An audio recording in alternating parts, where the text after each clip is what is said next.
And it's that time of the week again for Shachar Peled's segment about the movies off screen.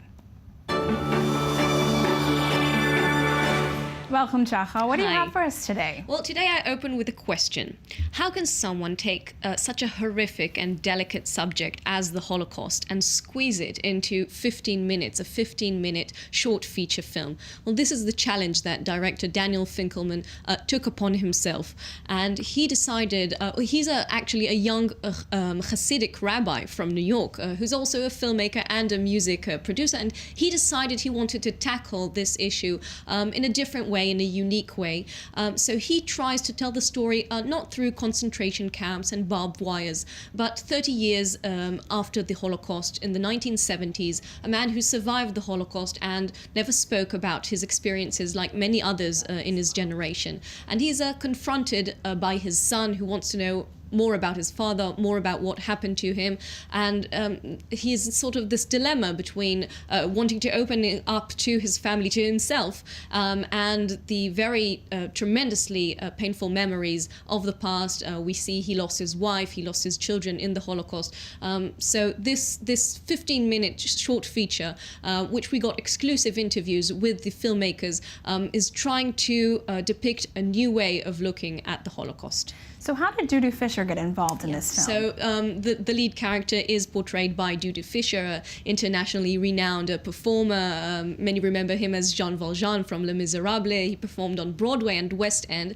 And he was approached by Finkelman, by the director, and he was very connected immediately to the script. He himself is a second generation. His father survived the Holocaust. His wife's parents survived Auschwitz. And he said that he felt a very quick attachment. He was fascinated by the script. And in fact, what the production members told us was that in the first meeting of the crew and cast, it was so emotional. Everyone broke into tears because they found out everyone was a second and third generation of the Holocaust. So it was very emotional. Everyone was very related to what they saw in the script and what they knew they were going into. And the reason they are releasing this now is that, first of all, there's a very, unfortunately, big rise of anti-Semitism, once again, a new wave of anti-Semitism in Europe.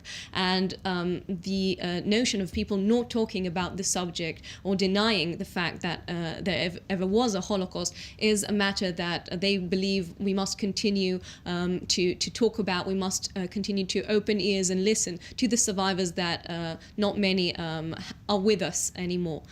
So this is a film that tries to look at the Holocaust not in a black and white way as many of the films used to look at.